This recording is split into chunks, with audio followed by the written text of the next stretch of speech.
ഞാൻ ദീർഘകാലം ജനസംസ്കൃതിയുടെ ഡൽഹിയിലെ നേതൃത്വത്തിലുണ്ടായിരുന്ന ആളാണ്. എൻ്റെ തുടക്കം മുതൽ കഴിഞ്ഞ 4 മാസം മുമ്പ് ഡൽഹി വിട്ടു കേരളത്തിൽ സ്ഥിരതാമസമാക്കി. തീർച്ചയായിട്ടും കേരളത്തിലെ ഒരു സാഹചര്യത്തിൽ ജനസംസ്കൃതി ഡൽഹിയിൽ നടത്തിയിട്ടുള്ള പ്രവർത്തനങ്ങളെപ്പോലെ തന്നെ കുറേയും കൂടി വിപുലമായ വ്യത്യസ്തങ്ങളായിട്ടുള്ള കേരള സാഹചര്യത്തിൽ ചില പരിപാടികളും ചില പ്രവർത്തനങ്ങളും ചെയ്യണം എന്നുള്ള ആവശ്യകത തോന്നിയതുകൊണ്ടാണ് നമ്മൾ ഈ കൂട്ടായ്മ ഉദ്ദേശിച്ചത്. നമുക്ക് കുറേ കാര്യങ്ങൾ ചെയ്യാനുണ്ട്. വളരെയധികം രാഷ്ട്രീയമായ സാംസ്കാരിക മണ്ഡലമാണ്. വളരെ കൃത്യമായ ഇടതുപക്ഷ സ്വഭാവമുള്ള ഒരു മണ്ഡലമാണ് കേരളം. പക്ഷേ കുറേയും കൂടിയും ഇന്ത്യ എന്നൊരാശയത്തെക്കുറിച്ച് കൂടുതലായിട്ട് കൊണ്ടുവരുവാനും അതിനെ വടക്കേ ഇന്ത്യയിൽ നടക്കുന്ന പല പരിപാടികളിലും വടക്കേ ഇന്ത്യയിൽ നടക്കുന്ന പല തോന്നിവാസങ്ങൾക്കും എതിരായി മനസ്സിലാക്കേണ്ടത് നമുക്ക് അത്യാവശ്യമാണ്.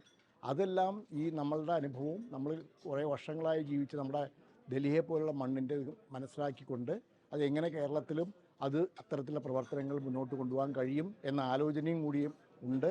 അത് നമുക്ക് ചെയ്യാൻ കഴിയും എന്നാണ് വിശ്വാസം. തീർച്ചയായിട്ടും കേരളത്തിൽ കാസർഗോഡ് മുതൽ തിരുവനന്തപുരം വരെയുള്ള എല്ലാ ജില്ലകളിലും നമ്മൾ പ്രവർത്തനം ആരംഭിച്ചുകൊണ്ടിരിക്കുകയാണ്. അടുത്ത ഒരു വർഷത്തിനുള്ളിൽ നമ്മളത് വളരെ കൃത്യമായ രീതിയിൽ തന്നെ പ്ലാനോടുകൂടി മുന്നോട്ട് പോകും. ജനസംസ്കൃതിയുടെ പരിപാടി അറിയിച്ചത് തൃശ്ശൂരിൽ ജനസംസ്കൃതിയുടെ പ്രത്യേകിച്ചും ഡൽഹി വിട്ടുവന്ന ജനസംസ്കൃതിയുടെ ഈ കൂട്ടായ്മയിൽ ഞാൻ വന്നില്ലെങ്കിൽ നിങ്ങളോട് ചെയ്യുന്ന ഏറ്റവും വലിയ ക്രൂരതയായിരിക്കും എന്നെനിക്കറിയാം. കാരണം ഇന്ത്യയിലെ പല സംസ്ഥാനങ്ങളിലും കുട്ടികളുടെ പേരിലും പുരോഗമന കലാസാഹിത്യ സംഘത്തിൻ്റെയും ശാസ്ത്ര സാഹിത്യ പരിഷത്തിൻ്റെ ഒക്കെ പേരിൽ നഗരങ്ങളിൽ നിങ്ങളെ വന്നു കണ്ട് നിങ്ങളുമായിട്ട് സംവദിക്കാൻ കഴിഞ്ഞിട്ടുണ്ട്. അത് പ്രധാനമായിട്ടും കൽക്കട്ട, അതുപോലെ തന്നെ ചെമ്പൂര് ബോംബെയിൽ, അതുപോലെ തന്നെ ജനസംസ്കൃതിയുടെ പരിപാടികൾ. പക്ഷെ പിന്നീട് കേരളത്തിലെ എല്ലാ സംസ്ഥാനങ്ങളിലും ഓൾ ഇന്ത്യ യൂണിവേഴ്സിറ്റി എംപ്ലോയീസ് കോൺഫെഡറേഷൻ്റെ ഒരു വൈസ് പ്രസിഡന്റ് എന്നുള്ള രീതിയിൽ സന്ദർശിക്കാൻ കഴിഞ്ഞിട്ടുണ്ട്. അന്ന് ജോർജ് ഫെർണാണ്ടസ് ആയിരുന്നു പ്രസിഡന്റ്. എന്തായാലും ഞാൻ ഏറ്റവും അധികം എൻ്റെ മനസ്സിനെ ജനസംസ്കൃതി പരിപാടികളിൽ നിങ്ങൾക്കറിയാം, ഞാൻ ജവഹർ ബാലഭവൻ്റെ സെൻട്രൽ കമ്മിറ്റിയിലും ഉണ്ടായിരുന്നു, ഇവിടുത്തെ എക്സിക്യൂട്ടീവ് ഡയറക്ടറുമായിരുന്നു.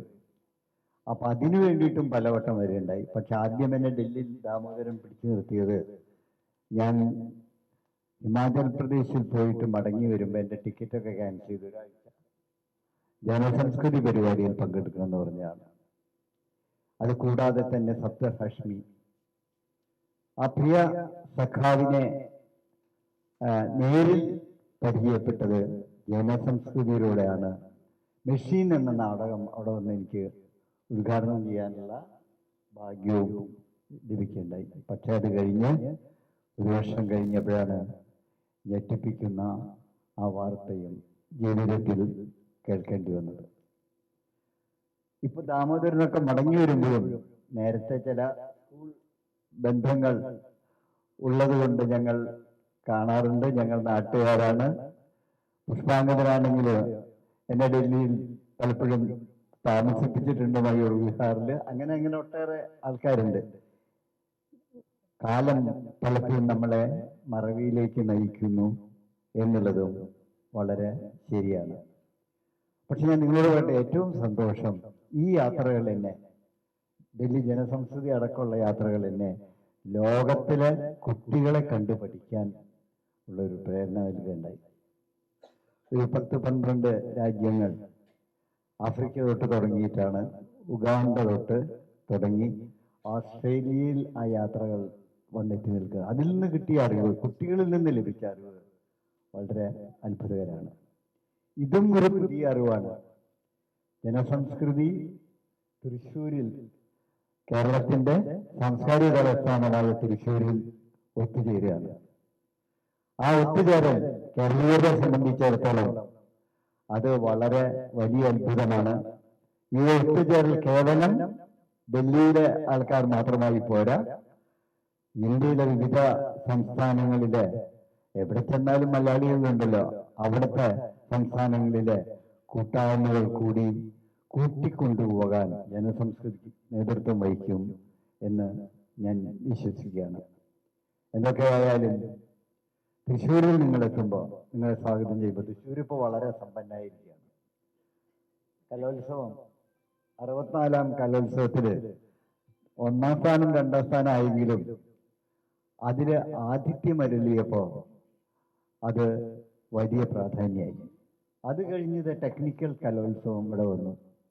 ഇന്ന് മറ്റൊന്നുകൂടി ആരംഭിക്കുന്നു. ഇറ്റ്ഫോക്ക് സംഗീത നാടക അക്കാദമിയുടെ ഇറ്റ്ഫോക്ക് ഇന്ന് ആരംഭിക്കുകയാണ്. നാടകരംഗത്ത് അത്ഭുതകരമായ പ്രവർത്തനങ്ങൾ നടക്കുന്ന തൃശ്ശൂരിലാണ് സ്കൂൾ ഓഫ് ഡ്രാമ എന്നും നിങ്ങളോട് പറയാൻ കഴിയും.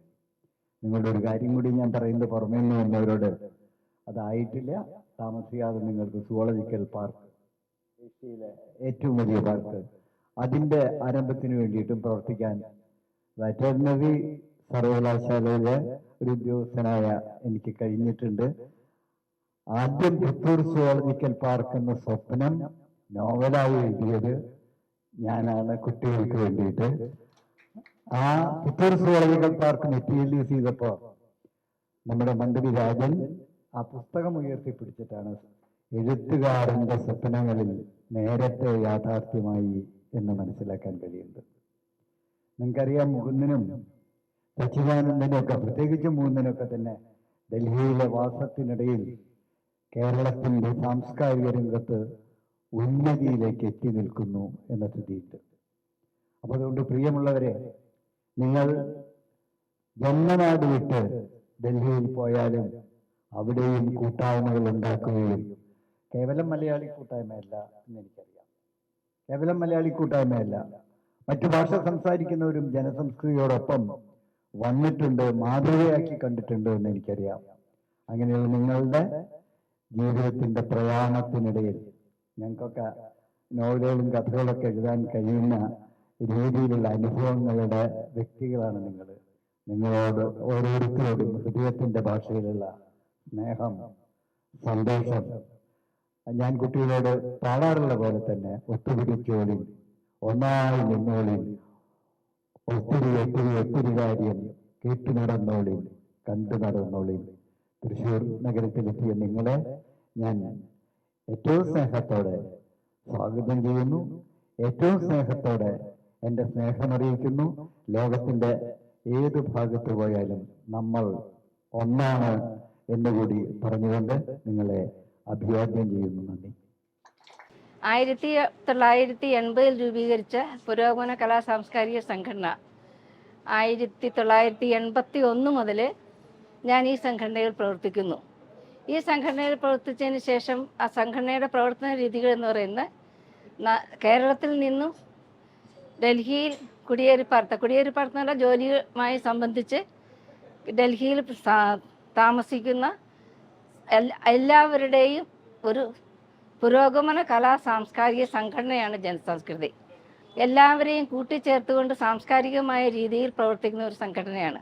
നമ്മുടെ കുട്ടികൾക്ക് ഞങ്ങളുടെ പ്രവർത്തനങ്ങൾ എന്ന് പറയുന്ന കുട്ടികളെ മലയാളം പഠിപ്പിക്കുകയും മലയാളം പഠിപ്പിച്ച് അവരെ നമ്മുടെ മാതൃഭാഷയിൽ തന്നെ അവരുടെ നാട്ടിലെത്തിക്കഴിഞ്ഞു കഴിഞ്ഞാൽ അവരുടെ മാതാപിതാക്കളുടെ അച്ഛനമ്മമാരോട് അപ്പൂപ്പനമ്മൂമ്മമാരോട് സംസാരിക്കാൻ പ്രാപ്തരാക്കുക എന്നുള്ളൊരു മെയിൻ കർത്തവ്യം ഞങ്ങൾ നിർവഹിച്ചിട്ടുണ്ട്. മലയാളം പഠിപ്പിക്കുകയും മലയാളം മിഷൻ സ്ഥാപിക്കുകയും ഞങ്ങൾ ചെയ്തിട്ടുണ്ട്. സാംസ്കാരിക രംഗത്ത് നമ്മുടെ നാട്ടിൽ നടക്കുന്ന കലോത്സവം പോലെ തന്നെ ജനസാംസ്കൃതി സർഗോത്സവം എന്ന രീതിയിൽ 2005 സർഗോത്സവം നടപ്പിലാക്കുകയും നമ്മുടെ മുഖ്യ അതിഥികളായിട്ട് കേരളത്തിലെ മുഖ്യമന്ത്രിമാരും സാംസ്കാരിക മന്ത്രിമാരും എല്ലാവരും ഉദ്ഘാടനം ചെയ്യുന്നതിനും മുഖ്യധാരയിലുള്ള ആളുകളെ എല്ലാവരെയും സംഘടിപ്പിച്ചുകൊണ്ടാണ് ഞങ്ങൾ ഈ പരിപാടികൾ സംഘടിപ്പിക്കാറുള്ളത്. ഏറ്റവും വിജയകരമായ രീതിയിൽ നമുക്ക് ഈ പരിപാടികൾ നടത്തിക്കൊണ്ടുപോകാൻ കഴിഞ്ഞിട്ടുണ്ട്. ആദ്യമേ വൈശാലി ഇന്ദിരാപുരം ഡൽഹിയിലായിരുന്നു ഞങ്ങൾ പ്രവർത്തിച്ചുകൊണ്ടിരുന്നത്. കുറച്ച് കാലയളവ് മാത്രമേ എനിക്ക് പ്രവർത്തിക്കാൻ അവിടെ കഴിഞ്ഞുള്ളൂ. പക്ഷേ അവിടെ പ്രവർത്തിച്ചപ്പോൾ തന്നെ എൻ്റെ മോള് മോഹിനിയാട്ടത്തിനകത്ത് ചേരുകയും അതിൻ്റെ ഒരു ഫുൾ ക്രെഡിറ്റ് ഞാൻ ജനസംസ്കൃതി തന്നെ കൊടുക്കുന്നു. അതിനോടുള്ള അവൾക്കൊരു സന്തോഷം തോന്നുന്നതും അതിനകത്ത് ചേരാനുള്ള എല്ലാ സപ്പോർട്ടും ജനസംസ്കൃതിയാണ് എനിക്ക് തന്നത്. അപ്പം അത് കഴിഞ്ഞിട്ട് അവൾ ഇവിടെ കലാമണ്ഡലം കഴിഞ്ഞു, കലാമണ്ഡലം തൻവിയായി ഇപ്പോൾ ഡൽഹിയിലോട്ട് തിരിച്ചു പോയിട്ടുണ്ട്. പക്ഷേ അതിനകത്ത് തന്നെ എനിക്ക് സന്തോഷം തോന്നുന്നത് വെച്ചാൽ എനിക്ക് അവിടെ പ്രവർത്തിക്കാനും ഇവിടെ നാടകോത്സവത്തിലായാലും എനിക്ക് പ്രവർത്തിക്കാൻ കഴിഞ്ഞിട്ടുണ്ട്. അപ്പം ഇവിടെയും അതേപോലെ തന്നെ ഒരു ജനസംസ്കൃതി രൂപീകരിച്ച് ഞങ്ങൾക്ക് എല്ലാവർക്കും ആ നാട്ടിൽ നിന്ന് ഈ നാട്ടിലോട്ട് വരുമ്പം ആ ഒരു ഫീലിംഗ് തോന്നാതിരിക്കാതെ അപ്പം ജനസംസ്കൃതി അങ്ങനെ ഒരു വേദി ഒരുക്കിയതിൽ എനിക്ക് വളരെ സന്തോഷം. കാരണം ഇപ്പം എനിക്ക് ഫീൽ ഹോം എന്നുള്ളൊരു അത് തോന്നുന്നുണ്ട്. അപ്പം ഇനിയും ഇതിനകത്ത് പാർട്ടിസിപ്പേറ്റ് ചെയ്യാം, എനിക്ക് അതിനകത്ത് പ്രവർത്തിക്കാം എന്നുള്ളൊരു സന്തോഷത്തോടെ നിർത്തുന്നു. Thank you. ഡൽഹി ജനസംസ്കൃതി എന്ന് പറഞ്ഞാൽ ഡൽഹിയിലെ ഇടതുപക്ഷ പുരോഗമന സാംസ്കാരിക സംഘടനയാണ്. നമുക്കെല്ലാവർക്കും അറിയാം, ഡൽഹിയുടെ എല്ലാ സാംസ്കാരിക മണ്ഡലങ്ങളിലും അതിൻ്റെതായ ഒരു വ്യക്തിബുദ്ധം പതിപ്പിച്ച സംഘടനയാണ് ജനസംസ്കൃതി.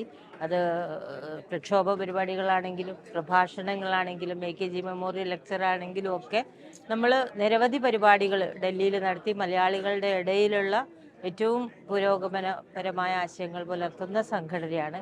അവരുടെ ജനസംസ്കൃതി ഡൽഹിയുടെ പ്രവർത്തകർ ഡൽഹി വിട്ട് കേരളത്തിലേക്ക് വന്നതിന് ശേഷം ഉള്ള ഒരു ഒത്തുചേരലാണ്. നമ്മൾ ഡൽഹിയിൽ പ്രവർത്തിച്ച ആ സാംസ്കാരിക രംഗത്ത് നടത്തിയ ഇടപെടലുകളുടെ ഒരു ഊർജം ഉൾക്കൊണ്ടുകൊണ്ട് ഇന്ന് കേരളത്തിൽ താമസിക്കുന്ന ആളുകളുടെ ഒരു ഒത്തുചേരലാണ് ഇന്നിവിടെ നടന്നത്. നമ്മുടെ കേരളത്തിലും നമ്മുടെ ആ ഒരു ഡൽഹിയിലെ പ്രവർത്തനങ്ങളുടെ പരിചയം അല്ലെങ്കിൽ ആ ആശയങ്ങളൊക്കെ ഉൾക്കൊണ്ടുകൊണ്ട് ഏത് തരത്തിൽ നമുക്ക് ഇവിടെ കേരളത്തിലെ സാമൂഹിക മണ്ഡലത്തിൽ അല്ലെങ്കിൽ സാംസ്കാരിക മണ്ഡലത്തിൽ ഇടപെടൽ നടത്താമെന്നതിനെ കുറിച്ചൊക്കെയുള്ള ആലോചനയ്ക്ക് വേണ്ടി കൂടിയ ഒരു പരിപാടിയാണ് ഈ ജനസംസ്കൃതി കേരളത്തിൻ്റെ ഈ പ്രഥമ സംഗമം. ഈ സംഗമത്തിൽ നമ്മുടെ പഴയ 1980 രൂപീകരിച്ച കാലം തൊട്ടുള്ള ആൾക്കാരും ഇന്ന് അടുത്ത് ഡൽഹി വിട്ട് വന്ന ആൾക്കാരും കൂടിയുള്ള ഈ ഒരു സംഗമം ഇതിൽ എല്ലാവരെയും കാണാനും പുതിയ ആശയങ്ങൾ രൂപീകരിക്കാനും ഒക്കെ സാധിച്ചതിൽ വളരെയധികം സന്തോഷമുണ്ട്. അധ്യക്ഷൻ എന്ന നിലയിൽ ദാമോദരൻ ഒരിക്കൽ കൂടി അഭിവാദ്യം ചെയ്യുന്നു. Parameswaran, Vilasini, CR Das sir. ജനസംസ്കൃതിയുമായുള്ള ബന്ധം ഡൽഹിയിൽ ആദ്യമെത്തിയ ദിവസം മുതൽ അല്ലെങ്കിൽ ആദ്യമെത്തിയ ആഴ്ച മുതൽ തന്നെ തുടങ്ങിയതാണ്. 1985 ഓഗസ്റ്റ് 31-ാം തീയതിയാണ് ഞാൻ ഡൽഹിയിലെത്തുന്നത്. അന്ന് തുടങ്ങിയിട്ട് ഡൽഹി വാസം ഇപ്പോഴും ഏറെക്കുറെ അത്ര ശക്തമായി തുടരുന്നുണ്ട്. ഡൽഹിയിലെത്തിയ ദിവസം ആദ്യം പരിചയപ്പെട്ട ആളാണ് TK ഹാൻസൺ. ഹാൻസൺ ദേശാമാരുടെ തൊട്ടടുത്ത മുറിയിൽ DYFIയുടെ ഓഫീസ് സെക്രട്ടറി ആയിരുന്നു. അപ്പോൾ ആദ്യ ദിവസങ്ങളിൽ തന്നെ ഹാൻസൺ ജനസംസ്കൃതിയെ പറ്റി പറയുകയുണ്ടായി. അപ്പോൾ എന്താണ് ജനസംസ്കൃതിയുടെ പ്രവർത്തനം എന്നുള്ള കാര്യം കേട്ടറിവ് മാത്രമേ ഉണ്ടായിരുന്നുള്ളൂ. പക്ഷേ അന്ന് CP രാമേന്ദ്രനായിരുന്നു 84-85 കാലത്ത് ജനസംസ്കൃതിയുടെ അധ്യക്ഷനായിട്ടുണ്ടായിരുന്നു. അപ്പം ഈ ഒരുപാട് സാംസ്കാരിക പരിപാടികൾ, പിന്നെ വളരെ നിർണായകമായ തരത്തിൽ ആ സമയത്ത് ഞാൻ കണ്ടിട്ടുള്ള ഒരു പ്രധാനപ്പെട്ട കാര്യം 84-85 മുതൽ ഞാൻ അവിടെ വന്നത് മുതൽ ഏതാണ്ട് 2000 വരെയുള്ള സമയങ്ങളിൽ ഞാൻ കണ്ടിട്ടുള്ള ഒരു വളരെ പ്രധാനപ്പെട്ട ഒരു കാര്യം, ജനസംസ്കൃതി അടിസ്ഥാനപരമായി ഡൽഹിയിലെ പുരോഗമന പക്ഷത്തുള്ള മലയാളികളുടെ സംഘടനയായിരുന്നു. പക്ഷേ അത് നടത്തിയിട്ടുള്ള ഇന്റർവെൻഷൻസ് അത് റീജിയണലോ പരോക്കിയലോ ആയിരുന്നില്ല. അത് നടത്തിയിരുന്ന ഇന്റർവെൻഷൻസ് ദേശീയ സാർവദേശീയ മാനങ്ങളുള്ളതായിരുന്നു.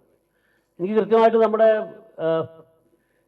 ഡൽഹിയിലെ ജനസംസ്കൃതിയുടെ ഒരു യാത്ര, അതിൻ്റെ ഞാൻ പലപ്പോഴും ആലോചിച്ചിട്ടുണ്ട്.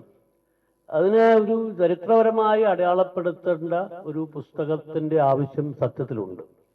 എന്തുകൊണ്ടെന്നാൽ ഈ 80-ലാണ് തുടങ്ങിയത് തോന്നുന്നു അല്ലേ? പക്ഷെ ഞാൻ 85 മുതലാണ് എനിക്ക് കൃത്യമായിട്ട് അറിയുന്നത്. അപ്പോൾ ആ സമയം മുതൽ 85 മുതലുള്ള ഓരോ ദേശീയ രാഷ്ട്രീയത്തിൻ്റെ പല ഘട്ടങ്ങൾ സാർവദേശീയ സ്ഥിതിഗതികൾ മാറി മറിയുന്നതിൻ്റെ അടിസ്ഥാനത്തിൽ ഒക്കെ ഉണ്ടായിട്ടുള്ള വളരെ നിർണായകമായ ഇടപെടലുകൾ. CP രാമേന്ദ്രന് ശേഷം പിന്നീട് അധ്യക്ഷനായത് സുബ്രഹ്മണ്യം പോറ്റായിരുന്നു. അദ്ദേഹത്തിൻ്റെതായിട്ടൊരു സ്റ്റാമ്പ് ജനസാംസ്കൃതിക പ്രവർത്തനത്തിലേക്ക് കൊണ്ടുവന്നത് വെച്ചാൽ ആ സമയത്താണ് ഈ ബോഫോഴ്സ് തുടങ്ങിയിട്ടുള്ള കാര്യങ്ങൾ രാജീവ് ഗാന്ധി സർക്കാരിൻ്റെ പലതരത്തിലുള്ള, ഇന്ന് നമ്മൾ കാണുന്ന തരത്തിലല്ല, പക്ഷേ രാജീവ് ഗാന്ധി സർക്കാരിൻ്റെ അവരുടെ ഭാഗത്തു നിന്നുള്ള പലതരത്തിലുള്ള വാർത്താധ്വംസനം, അടിച്ചമർത്തൽ തുടങ്ങിയിട്ടുള്ള കാര്യങ്ങളൊക്കെ ഇപ്പൊ കാണുന്ന അത്രയും രൂക്ഷമായ രീതിയിലില്ല, പക്ഷെ അന്നും ഉണ്ടായിരുന്നു. അപ്പൊ അതിനെയൊക്കെ ചെറുക്കാൻ വേണ്ടി ജനസംസ്കൃതിയും നിയമരംഗത്ത് പ്രവർത്തിക്കുന്ന സംഘടനകൾ, people's union of civil liberties തുടങ്ങിയിട്ടുള്ള സ്ഥാപനങ്ങളൊക്കെ ആയിട്ടുള്ള ഒരു കൂട്ടായ്മ ഉണ്ടാക്കുകയും അതിനെ ആ രീതിയിൽ ഒരു ദേശീയ തലത്തിലുള്ള ഒരു ഇടപെടലിന്റെ ഭാഗമാക്കി മാറ്റുകയും ചെയ്തു. പിന്നീട് ആണ് നമ്മൾ കെ എൻ പണിക്കർ സാറിന്റെ നേതൃത്വത്തിലേക്ക് മാറുന്നത്. ആ സമയമാണ് പക്ഷേ ഇന്ത്യൻ രാഷ്ട്രീയത്തിൽ ഇപ്പോൾ നമ്മൾ കാണുന്ന തീവ്ര അതിതീവ്ര വലതുപക്ഷ ഷിഫ്റ്റ്. ആ ഷിഫ്റ്റ് നടക്കുകയും അയോധ്യയിലെ ബാബരി മസ്ജിദിന്റെ തകർച്ച സംഭവിക്കുന്നു, അയോധ്യയുടെ മൂവ്മെന്റ് നടക്കുന്നു, ഇറാഖിൽ ആദ്യ ഇറാഖ് യുദ്ധം നടക്കുന്നു. അപ്പൊ അങ്ങനെ ഉള്ള സമയങ്ങളിലൊക്കെ എനിക്ക് ഓർമ്മയുണ്ട്, ഈ ഇറാഖിൽ നിന്നും കുവൈറ്റിൽ നിന്നുള്ള ഒന്നാം ഇറാഖ് യുദ്ധത്തിന്റെ സമയത്ത് ഉള്ള ഇവാക്വേഷനിൽ പോലും വളരെ സജീവ പങ്കാളിത്തം വഹിച്ച ഒരു സംഘടനയായിരുന്നു ജനസംസ്കൃതി. ചെറിയ കാര്യമല്ല. അന്ന് നമ്മൾ ഈ പറയുന്ന രീതിയിലുള്ള ഇന്റർനെറ്റ് സംവിധാനങ്ങളൊന്നുമില്ല, ഇത്തരത്തിലുള്ള മൊബൈൽ കണക്ഷൻസ് ഒന്നുമില്ല. പക്ഷെ എന്നിട്ടും ഈ സംഘടനയുടെ കൂട്ടായ്മയുടെയും നെറ്റ്വർക്കിന്റെയും മാത്രം ശക്തിയിൽ ഇവാക്വേഷന് വളരെ ഗൗരവമായിട്ടുള്ള സഹായം നൽകാൻ പറ്റും. അതുപോലെ കൺസിസ്റ്റന്റ് ആയിട്ട് ദേശീയ രാഷ്ട്രീയത്തിൽ തലസ്ഥാനത്ത് ഇടതുപക്ഷ പാർട്ടികൾ നടത്തിയിരുന്ന ഈ വലതുപക്ഷ മുന്നേറ്റത്തിന്റെ അദ്വാനിയുടെ നേതൃത്വത്തിലുള്ള രഥയാത്രക്ക് നടക്കുന്ന സമയത്ത് ആ സമയത്തൊക്കെയുള്ള ചെറുത്തുനിൽപ്പില്ല, അത് വെച്ചാൽ ഇടതുപക്ഷത്തിന്റെ ഡൽഹിയിലെ ചെറുത്തുനിൽപ്പിന്റെ ഒരുപക്ഷെ മുഖമുദ്ര എന്ന് പറയുന്നത് ജനസംസ്കൃതി ആയിരുന്നു. അവിടെ പാർട്ടിക്ക് ആ രീതിയിൽ ഒരു നോർത്ത് ഇന്ത്യൻ കമ്മ്യൂണിറ്റിയിലേക്കൊന്നും വലിയ രീതിയിൽ ഇടപെടാനൊന്നും പറ്റിയില്ല. പക്ഷേ പണിക്കർ സാറിന്റെ നേതൃത്വത്തിൽ ഈ പോറ്റി സാറിന്റെ കാലത്തൊക്കെ ഞാനത് വളരെ കൃത്യമായിട്ടും അത് ആ രീതിയിൽ അടയാളപ്പെടുത്തേണ്ട ഒരു ആവശ്യമുണ്ട്. കേരളത്തിലെ യുവജനോത്സവത്തെ പറ്റി പറയുന്ന പോലെ കേരളത്തിലെ യുവജനോത്സവത്തിൽ ലോകത്തെ ഏറ്റവും വലിയ കുട്ടികളുടെ കലോത്സവം എന്ന് പറയുന്നത് പോലെ ഒരുപക്ഷെ മറുനാടൻ മലയാളികളുടെ, കേരളത്തിന് പുറത്തുള്ള ഏതൊരു സംഘടനയും നടത്തുന്ന ഇത്രയും വിപുലമായ പ്രാതിനിധ്യമുള്ള, ഇത്രയും ജൈവികമായിട്ടുള്ള, ഇത്രയും മനോഹരമായിട്ടുള്ള ഒരു കലോത്സവം വേറെ ഉണ്ടെന്ന് എനിക്ക് തോന്നുന്നില്ല. എനിക്ക് ജനസംസ്കൃതിയുടെ പിന്നെ അങ്ങനെ ഒരു സജീവ പ്രവർത്തകനാന്ന് വെച്ചാൽ ഞാൻ ഒരിക്കലും ആയിരുന്നില്ല. കാരണം പല പരിപാടികൾക്ക് ഞാൻ പങ്കെടുത്തിട്ടുണ്ട്, ഒരുപാട് പ്രഭാഷണങ്ങളൊക്കെ നടത്തിയിട്ടുണ്ട്. അതിന് ഞാൻ ഇപ്പോൾ ഓർക്കുന്നത്, ഇപ്പം വെങ്കടേഷ് പറഞ്ഞപ്പോഴാണ് അത് എനിക്ക് ഓർമ്മ വന്നത്. അതായത് ഓരോ കാലത്തുമുള്ള രാഷ്ട്രീയ പ്രശ്നങ്ങളെ പിന്നെ എങ്ങനെയാണ് ജനസംസ്കൃതി കണ്ടിരുന്നത്. അതിന് ഏറ്റവും ഉദാഹരണം എല്ലാവരും അപഹസിച്ച, ഇടതുപക്ഷത്തെ അപഹസിച്ച ഒരു സംഭവമാണ് ആണവ കരാറിന്റെ പേരിൽ ഗവൺമെന്റിന്റെ പിന്തുണ പിൻവലിച്ചത്. ഞാനിന്ന് ഓർക്കുന്നത്, ആണവ കരാറിനെ കുറിച്ച് ആദ്യമായിട്ട് ഡൽഹിയിൽ ഒരു പരിപാടി നടത്തിയത് ജനസംസ്കൃതിയാണ്. അതിന്റെ മുഖ്യ പ്രഭാഷണം നടത്തിയത് ഞാനുമാണ്. അതുകൊണ്ടാണ് എനിക്ക് ഓർമ്മ വന്നത്. എന്തുകൊണ്ടാണ് ആണവ കരാർ ഒരു വിഷയമാകുന്നത്, എന്തുകൊണ്ടാണ് ലെഫ്റ്റ് അതിനെ എതിർക്കുന്നത്. എനിക്ക് അന്ന് ഇതുമാതിരിയുള്ള വലിയ പിന്നെ റിസോഴ്സുകളൊന്നുമില്ല, ഇന്റർനെറ്റ് ഒന്നും ഇത്ര സജീവമല്ലാത്തൊരു കാലമാണ്. കാരണം ഞാൻ അന്ന് ഇത് പ്രഭാഷണം നടത്താൻ വേണ്ടി ഞാൻ നല്ലൊരു ഗ്രഹപാഠം നടത്തിയിട്ടാണ് നടത്തിയത്. എൻ്റെ ഏറ്റവും പ്രധാനപ്പെട്ട ഒരു സോഴ്സ് AK ദാമോദരൻ എന്ന് പറഞ്ഞ ആണവ ശാസ്ത്രജ്ഞനായിരുന്നു. അദ്ദേഹം അന്ന് CPM ഓഫീസിൽ പലപ്പോഴും വരാറുണ്ടായിരുന്നു. അദ്ദേഹത്തെ വിളിച്ച് ഞാൻ ദീർഘനേരം സംസാരിച്ചു. അതുപോലെ തന്നെ MK ഭദ്രകുമാർ, ഇപ്പം സജീവമായിട്ട് എഴുതുന്ന ആളാണ്, വിദേശരംഗം എഴുതുന്ന ആളാണ്. ഭദ്രകുമാർ, ഇവരൊക്കെ വിളിച്ച് സംസാരിച്ചതിന് ശേഷമാണ് ഞാൻ അന്ന് ആ പ്രഭാഷണം നടത്തുന്നത്. ഞാനിന്ന് കഴിഞ്ഞ ഈ ശാന്തി ബില്ല് വന്നപ്പോൾ ഞാൻ ആ പ്രഭാഷണത്തിന്റെ കോപ്പി ഒന്ന് എടുത്ത് നോക്കി. അതന്ന് പ്രിന്റ് ചെയ്തിട്ട് വിതരണം ചെയ്തിരുന്നു അല്ലേ, പ്രിന്റ് ചെയ്തിട്ട്. ആ പ്രിന്റ് എൻ്റെ കയ്യിലുണ്ട് ഇപ്പോൾ. ഞാനത് നോക്കിയപ്പോൾ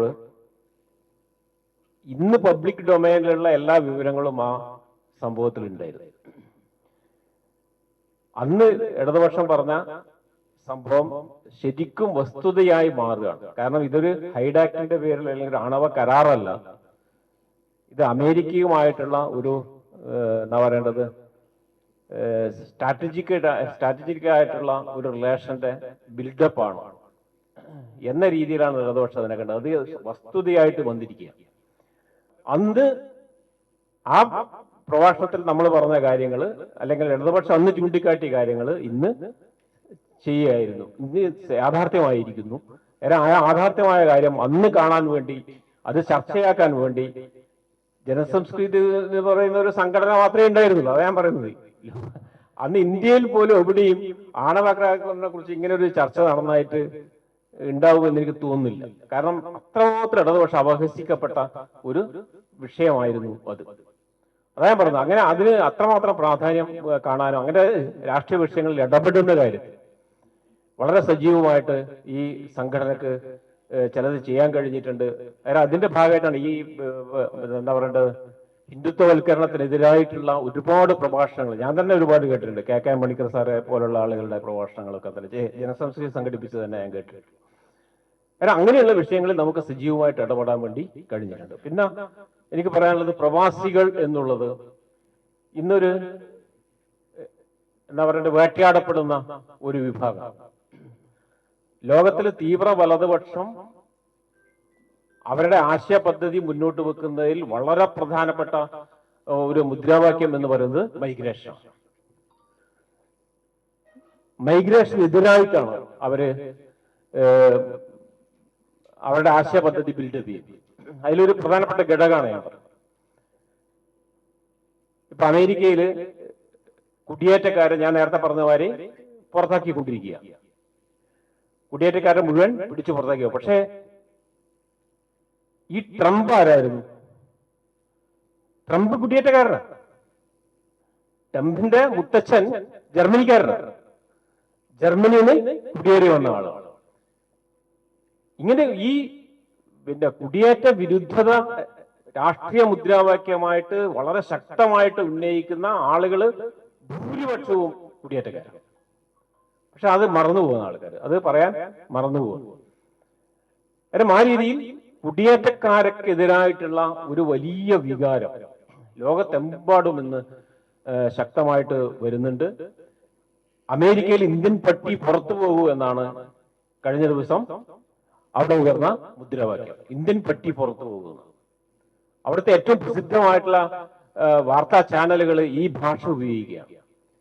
ഇന്ത്യക്കെതിരെ അങ്ങനെ ശക്തമായ വികാരം അമേരിക്ക അകത്ത് വളർത്തിക്കൊണ്ടിരിക്കുകയാണ്. കാരണം ഈ ടെക്നിക്കൽ മേഖലയിൽ ഇന്ത്യക്കാരാണ് ഏറ്റവും നിറഞ്ഞു നിൽക്കുന്നത്. അതുകൊണ്ട് ഇന്ത്യൻ പട്ടി പുറത്തു പോകണം. ഞങ്ങളുടെ രാജ്യത്തിലെ ആളുകൾക്ക് നമുക്ക് ജോലി കിട്ടണം. അതുകൊണ്ട് ഇന്ത്യക്കാരെ പോലെ മെക്സിക്കോക്കാരെ പോലെയുള്ള ആളുകളൊക്കെ പുറത്തു പോകണം എന്നാണ് പറഞ്ഞുകൊണ്ടിരിക്കുന്നത്. അതിന്റെ മറ്റൊരു രൂപം ഇപ്പം ഡൽഹിയിലടക്കം ഉത്തർപ്രദേശിലടക്കം അല്ലെങ്കിൽ ഹിന്ദി മേഖലയിൽ കേരളത്തിനെതിരെയും വരുന്നുണ്ട് അല്ലെ. മുസ്ലിങ്ങൾക്ക് വീട് കൊടുക്കരുത് എന്ന് പറയുന്ന ആൾക്കാരുണ്ട്. ഇപ്പം തിരിഞ്ഞിരിഞ്ഞ് കേരളക്കാർക്ക് വീട് കൊടുക്കാൻ പാടില്ല, ഫ്ലാറ്റ് വാടക കൊടുക്കരുത്. കാരണം കേരളം മതനിരപേക്ഷതയുടെ ഒരു കോട്ടയാണ്. അവിടുന്ന് വരുന്ന ആൾക്ക് ഇവരുടെ ഈ നവഫാസിസ്റ്റ് ലൈനിനോട് യോജിപ്പുണ്ടാവില്ല. അതുകൊണ്ട് അവരെ മാറ്റി നിർത്തണം എന്ന് പറയുന്ന ഒരു രീതി ഇപ്പൊ ഉത്തരേന്ത്യയിൽ വ്യാപകമായിട്ട് വന്നുകൊണ്ടിരിക്കുകയാണ്. കാരണം ഞാൻ പറഞ്ഞു വന്നത്, ഈ കുടിയേറ്റക്കാർക്കെതിരായിട്ടുള്ള ഈ വികാരം വളർത്തിക്കൊണ്ടുവരുന്ന നവഫാസിസ്റ്റുകൾക്കെതിരായിട്ടുള്ള പോരാട്ടത്തിൽ വളരെ സജീവമായിട്ട് ഇടപെടാൻ വേണ്ടി ജനസംസ്കൃതിക്ക് കഴിയും എന്നാണ് ഞാൻ വിശ്വസിക്കുന്നത്. കാരണം ഈ പൊതു ഇടങ്ങൾ ഇപ്പം കുറഞ്ഞു വരിക. നായർക്ക് സംവദിക്കാനുള്ള ഇടങ്ങള്, നമ്പ്യാർക്ക് സംവദിക്കാനുള്ള ഇടങ്ങള്, ഈഴവന് സംവദിക്കാനുള്ള ഇടങ്ങള്, ഹിന്ദുക്കൾക്ക് മാത്രം സംവദിക്കാനുള്ള ഇടങ്ങള്, അങ്ങനെയാണ് ഇപ്പോൾ ഇടങ്ങൾ വരുന്നത്. പൊതു ഇടങ്ങൾ എല്ലാവർക്കും യോജിച്ച് നിൽക്കാൻ പറ്റുന്ന ഇടങ്ങള് കുറഞ്ഞു വരുന്ന ഒരു കാലമാണ്. ആ കാലത്ത് നിർബന്ധമായിട്ടും ജാതി നോക്കാതെ, മതം നോക്കാതെ, സമ്പന്നനാണോ ദരിദ്രനാണോ എന്ന് നോക്കാതെ എല്ലാവർക്കും ഇരിക്കാവുന്ന ഇടങ്ങൾ ഉണ്ടാവുക എന്നുള്ളത് ഈ കാലത്തിന്റെ ഏറ്റവും പ്രധാനപ്പെട്ട കാര്യമാണ്. കാരണം ആ ഇടങ്ങൾ വർദ്ധിപ്പിക്കാൻ വേണ്ടി നമുക്ക് എന്ത് കഴിയും? ഇത്തരമുള്ള കൂട്ടായ്മയുടെ പ്രാധാന്യം അതാണെന്നാണ് എനിക്ക് തോന്നുന്നത്. കാരണം ഇത്തരം കൂട്ടായ്മകളിലാണ് ആ ചിന്തകളൊന്നുമില്ലാതെ നമ്മളെല്ലാവരും മനുഷ്യരാണ്, അധ്വാനിക്കുന്ന മനുഷ്യരാണ് എന്ന ഒരു സങ്കല്പത്തിലേക്ക് നമുക്ക് വരാൻ വേണ്ടി കഴിയുന്നത്. കാരണം അതുകൊണ്ട് തന്നെ ഇത്തരം ഇടങ്ങൾ, ഇത്തരം കൂട്ടായ്മകൾ ഇനിയും ഉണ്ടാകാൻ ജനസംഖ്യക്ക് കഴിയട്ടെ എന്ന് ആശംസിച്ചുകൊണ്ട് ഞാൻ എന്റെ വാക്കുകൾ അവസാനിപ്പിക്കുന്നു. നിങ്ങൾക്ക് എന്റെ അഭിപ്രായം.